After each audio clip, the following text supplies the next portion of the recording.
দীর্ঘদিন ধরে আকাশপথে পাল্টাপাল্টি হামলা, হুঁশিয়ারি ও প্রতিরোধের পর এবার পাকিস্তান ও ভারত মুখোমুখি হচ্ছে এক ভিন্ন ময়দানে, সেটি কূটনৈতিক, ক্রীড়া ও আন্তর্জাতিক মঞ্চ।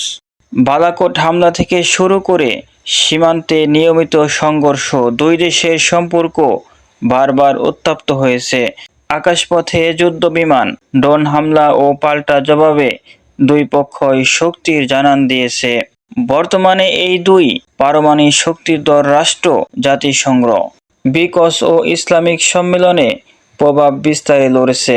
পাকিস্তান কাশ্মীর ইস্যুতে আন্তর্জাতিক সহানুভূতি বাড়ানোর চেষ্টা করছে।